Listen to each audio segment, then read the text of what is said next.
Nah, ini berarti dapat kita simpulkan bahwa PSN maupun investasi terutama dari Cina ini merupakan bagian dari cara Jokowi untuk merusak kedaulatan negaranya. Nah, sehingga saya pernah menyatakan pada Anda bahwa besar kemungkinan ada tangan luar yang memperalat Jokowi.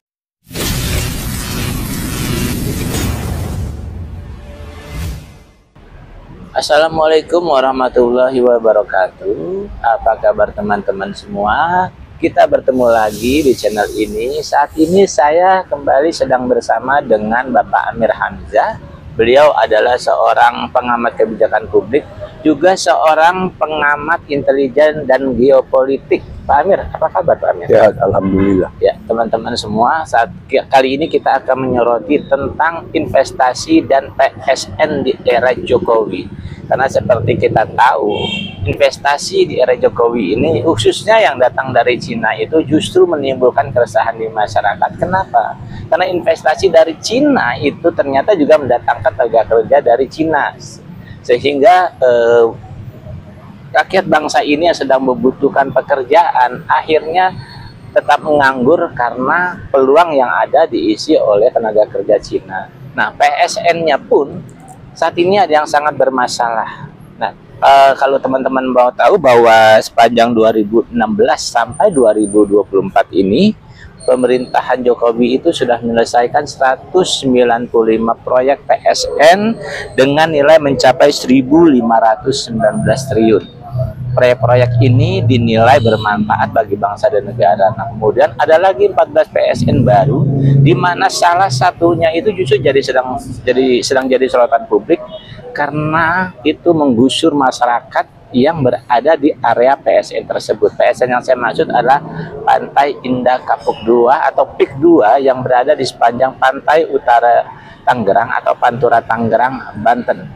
Nah, kalau kita merujuk pada informasi dari Bapak Said Didu, beliau mengatakan bahwa kenapa warga di sana tergusur? Karena tanahnya hanya dihargai 50.000. Sementara kemudian oleh investor atau pengembangnya dijual 30 juta rupiah, bahkan lebih. Nah, Pak Said Didu sendiri yang mengkritisi itu kemudian dilaporkan ke polisi dengan tuduhan melanggar Undang-Undang ITE karena dia menyampaikan kritiknya itu melalui media sosial. Nah, kita akan berbicara kepada Pak Amir, sebetulnya sejauh apa sih dampak buruk? Kalau kita bicara dampak positifnya tentu ada ya, tapi kita mau bicara dampak buruknya terhadap investasi dan PSN ini karena sudah banyak korbannya. Nah, Pak Amir, silakan Pak dijelaskan. Nah, kalau kita bicara tentang PSN, kita bicara tentang investasi, khususnya investasi dari Cina, maka tentu kan kita akan sampai bicara tentang bagaimana pengelolaan kawasan. Betul. Bagaimana pengelolaan laut dan sumber dayanya. Betul. Juga bagaimana pengelolaan hutan. Betul. Karena nanti kita lihat ke depan bahwa investasi ini kan berkaitan dengan penggunaan kawasan. Betul. Atau kita katakan daratan, juga pengelolaan laut dengan segala sumber dayanya, dan juga hutan. Karena kan ada kaitan antara investasi ini dengan reklamasi dan lain sebagainya, gitu kan. Kemudian juga dengan kawasan hutan.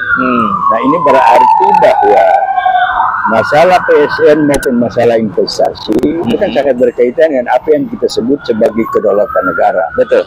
Nah, kedaulatan negara ini yang oleh Pak Prabowo sekarang ini selalu didengung-dengungkan, akan dipertahankan, harus dijaga, harus dilindungi, di mana beliau selalu mengutip alinea keempat dari Undang-Undang Dasar 45. Iya. Nah, kalau kita lihat dari sisi gagasan, orang mungkin melihat PSN dan investasi ini hanya dari aspek ekonominya saja. Betul. Tapi kalau dari sisi ekonomi maka kita melihat bahwa investasi itu dari ekonomi bisa menguntungkan apabila investasi itu melahirkan lapangan kerja bagi masyarakat Indonesia dan juga melahirkan lapangan usaha. Betul. Mendorong pertumbuhan ekonomi juga Pak ya. Nah, sehingga kalau ada lapangan kerja, ada lapangan usaha kan mendukung pertumbuhan ekonomi. Berarti masyarakat di kawasan-kawasan di mana ada investasi atau ada PSN itu kan bisa meningkat kesejahteraannya. Bukan saja meningkat kesejahteraannya, tapi dari kesejahteraan yang meningkat, mereka punya biaya yang bagus, bisa menyorokkan anaknya sehingga bisa membangun masyarakat cerdas kan. Jadi saling berkaitan itu. Nah, tapi kita lihat bahwa belakangan ini kan baik investasi maupun PSN itu ada dua aspek negatif. Pertama, di satu sisi hasil pemeriksaan BPK menyatakan bahwa ada sekitar 30% dari anggaran yang diperuntukkan bagi ASN selama ini, bagi PSN selama ini itu dikorupsi. Artinya bocor. PPATK. Ya, itu bocor. PPATK kan jadi ada kebocoran. Nah, Anda bisa bayangkan aja kalau 30% dari 15.000 triliun atau 1.500 triliun berapa? Besar sekali. Besar sekali kan. Nah, ini berarti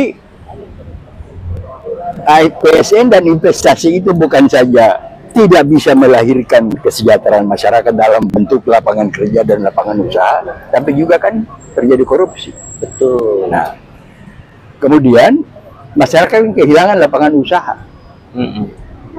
Pengelolaan kawasan kita juga menjadi amburadul. Betul.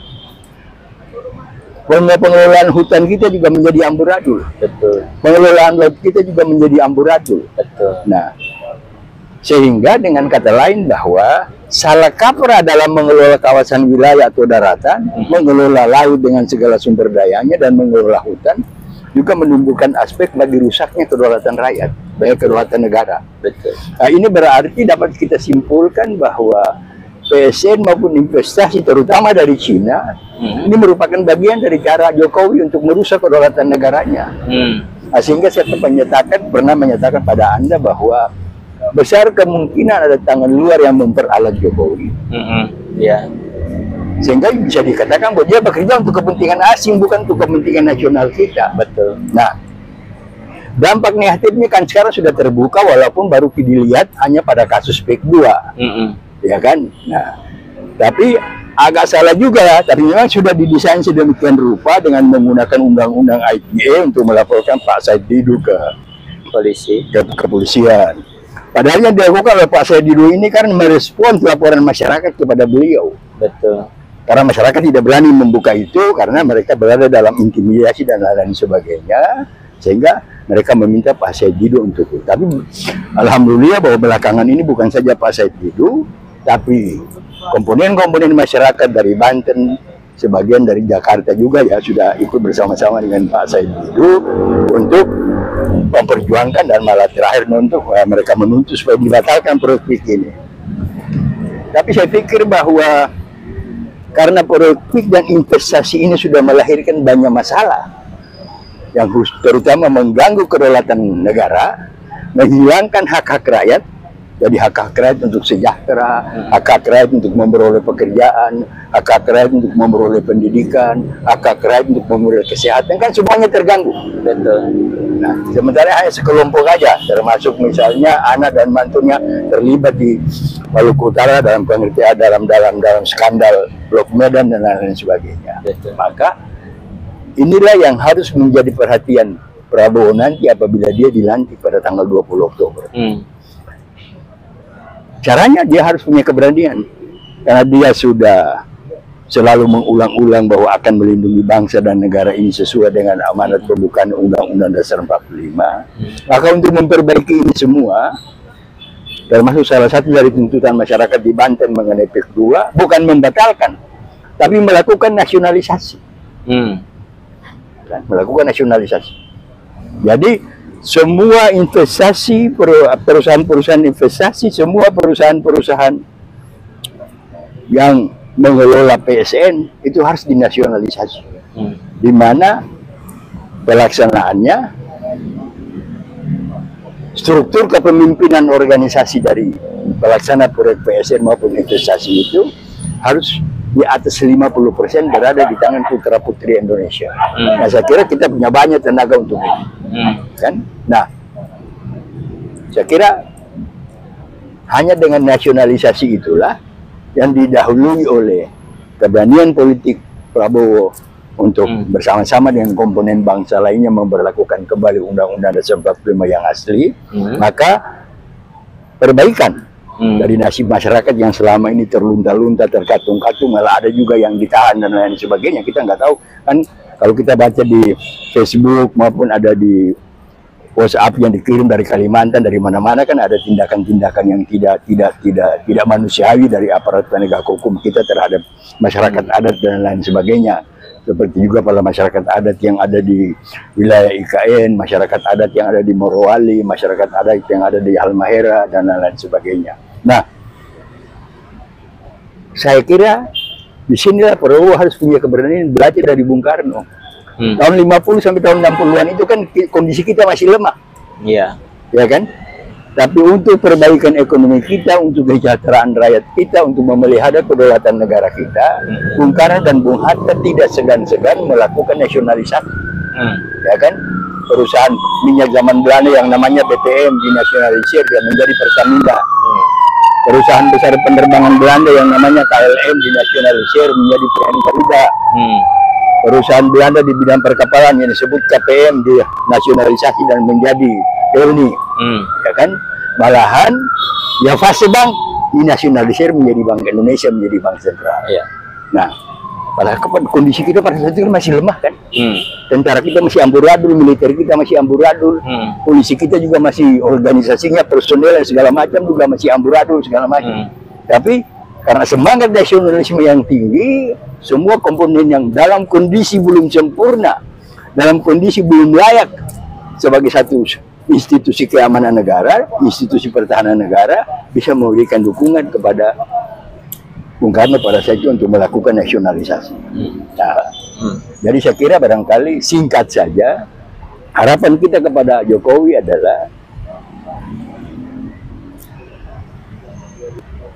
kembali ke Undang-Undang 95 asli Pada Prabowo. Prabowo adalah Bukan kembali, Jokowi ya, Prabowo. bukan Jokowi kepada Pak Prabowo, kembali ke Undang-Undang 95 asli sebagaimana ditetapkan pada 18 Agustus 1945 dan melakukan nasionalisasi terhadap semua proyek PSN dan investasi, terutama investasi dari China. Ya.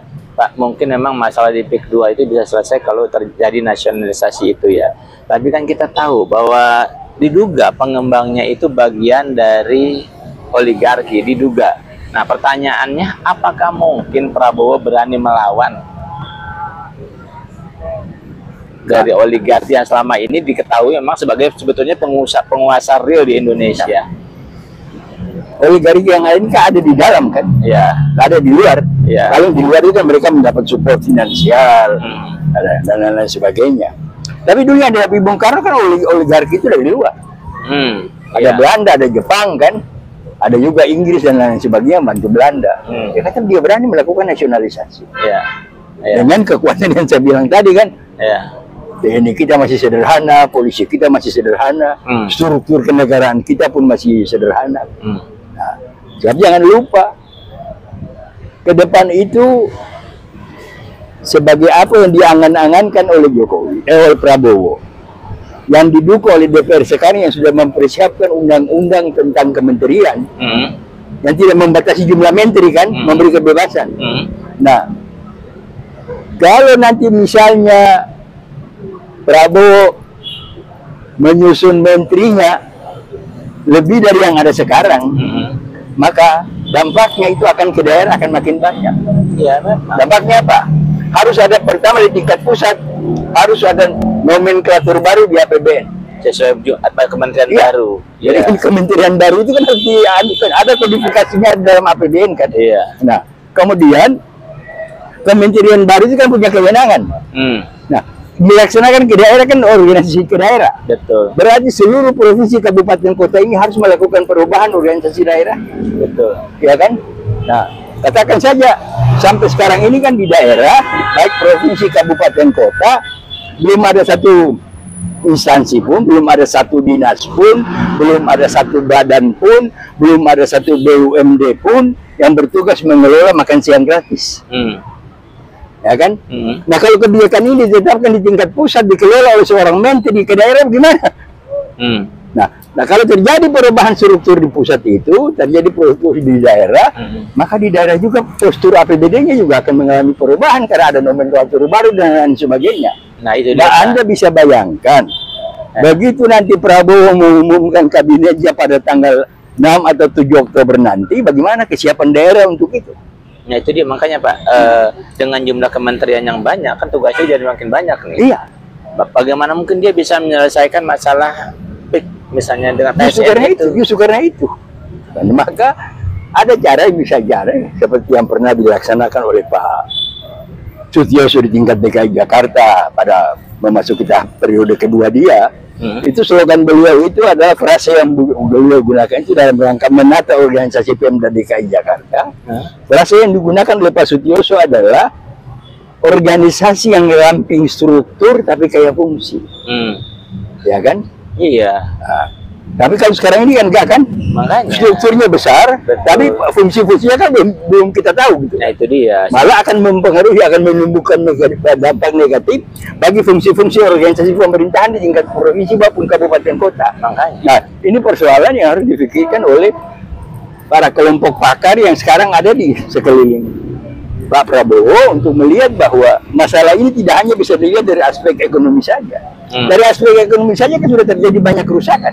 Orang kehilangan lapangan usaha, orang kehilangan lapangan kerja, malahan ada anak-anak yang karena tidak bisa dapat uang sekolah dari orang tuanya akhirnya gantung diri, bunuh diri segala macam. Ini kan gejala-gejala yang harus diperhatikan secara baik oleh Prabowo nanti. Ya makanya pada dia menambah jumlah kementerian, mendingan dia fokus menyelesaikan masalah yang ada dengan jumlah kementerian yang ada. Ya gitu kan. Iya. Nah juga jadi bagaimana dia bisa menasionalisasi PIK misalnya kalau misalnya dia sendiri nggak bisa fokus. Ya sangat tergantung kepada kemampuan dia untuk memahami masalah yang ada ini. Ya kan? Problemnya Pak Prabowo juga sebetulnya bukan rahasia ya Pak. Bahwa di dalam internalnya itu banyak orang-orang Jokowi yang ditanam di situ. Nah yang jelas punya adalah, pengaruh jelas adalah yang saya bantu dari luar. Inti dari kekuatan Pak Prabowo ini kan Partai Gerindra. Iya betul. Nah, kalau Partai lain sekarang mendukung karena kepentingan mereka diakomodasi oleh Prabowo. Iya. Tapi anda kata kepentingan mereka besok lusa tidak ada yang diakomodasi oleh Pak Prabowo, mungkin mereka akan hengkang lagi kan? Betul. Gitu. Nah, tetapi persoalannya kemudian adalah yang kita lihat yang saya pantau adalah di dalam Partai Gerindra sendiri ada 3 faksi. Iya memang. Ya kan ada faksi politik yang dipimpin oleh Saudara Dasko. Iya. Ada faksi pengusaha yang dipimpin oleh Pak Hasim dan ini punya hubungan dengan Rothschild, dan ada faksi militer yang kalau tidak salah dipimpin oleh Pak mantan Pangdam siapa? Syahril. Itu kan. Nah, Syahril Samsudin. dengan demikian bahwa untuk tahap pertama aja, tahap paling dasar aja, ketiga faksi yang ada di Partai Gerindra ini harus diakomodasi oleh Prabowo dalam kabinetnya. Iya. Nah, kemudian yang menjadi persoalan, setelah dia disumpah dan menjalankan tugas sebagai presiden, apakah dia masih tetap akan menjadi ketua umum Gerindra atau tidak? Iya. Nah, sehingga ada pemikiran bahwa setelah beliau jadi presiden, entah akan diadakan munas atau bagaimana caranya, mereka punya anggaran dasar kita tidak paham. Tapi sudah dengar informasi bahwa nantinya yang akan ditunjuk sebagai ketua umum pengganti Pak Prabowo itu adalah Saudara Budi Jiwandono. Iya. Tapi nanti kita lihat ke depan bagaimana perkembangannya. Ya, Cuma kita perlu memahami masalah itu sehingga kita bisa nanti merespons bagaimana Pak Prabowo menetapkan kebijakannya setelah dilantik sebagai presiden nanti. Jadi harapan Bapak apa nih pada Pak Prabowo agar dia bisa menyelesaikan semua persoalan yang ada termasuk masalah PIK 2? Saya kira begitu. Jangan terjebak, pertama jangan terjebak kepada undang-undang yang baru disahkan oleh DPR kemarin. Undang-undang kementerian ya. Undang-undang kementerian, karena apa? Sebenarnya ini undang-undang kementerian ini menjebak dia untuk mengakomodasi mereka gitu. Jebakan Batman sebetulnya. Iya sebenarnya. Jadi sebenarnya yang dimaksudkan dengan undang-undang kementerian kasih kebebasan kan mereka. Betul. Ya. Contoh yang paling sederhana aja, ada keterangan Mendagri tadi bahwa kebanyakan PNS atau usaha di tingkat provinsi, kabupaten, kota itu kan dikasih kepada tim sukses. Iya. Nah, akibatnya kan ini kan terjadi konflik. Iya. Baik konflik kepentingan, konflik politik maupun konflik finansial dan lain sebagainya.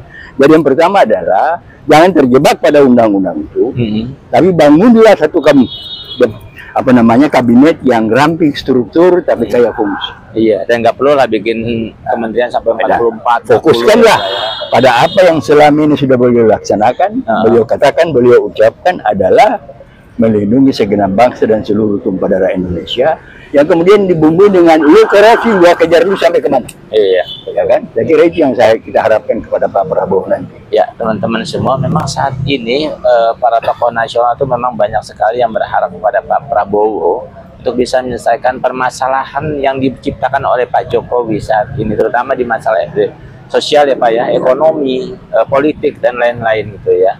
Dan karena Pak Jokowi selama berkuasa ini banyak sekali membuat kebijakan-kebijakan yang melanggar aturan perundang-undangan bahkan konstitusi ya Pak ya. Nah, masalah yang memang krusial seperti salah satunya menurut seperti yang dikatakan Pak Amir adalah masalah PSN ya, badan investasi. Di saat masyarakat kita butuh pekerjaan, ada investasi dari Cina, tapi justru yang mengerjakan proyek itu orang Cina ya Pak ya, TKA Cinanya. Nah, ada PSN seharusnya bisa meningkatkan kesejahteraan masyarakat, menghidupkan ekonomi masyarakat, malah masyarakat yang digusur oleh PSN itu gitu ya. Nah, kita berharap bahwa Pak Prabowo benar-benar memegang kata-katanya bahwa dia akan berjuang untuk rakyat, memperbaiki kondisi rakyat, dan dia juga akan memberlakukan kembali ya Undang-Undang 45, karena undang-undang yang berlaku sekarang hasil amandemen Undang-Undang 45 kali menghasilkan Undang-Undang 2002 itu menjadi persoalan bangsa ini gitu ya. Pak Amir, makasih Pak Amir. Ya, teman-teman semua, semoga diskusi ini bermanfaat. Kita bertemu lagi pada podcast yang selanjutnya. Assalamualaikum warahmatullahi wabarakatuh. Waalaikumsalam warahmatullahi wabarakatuh.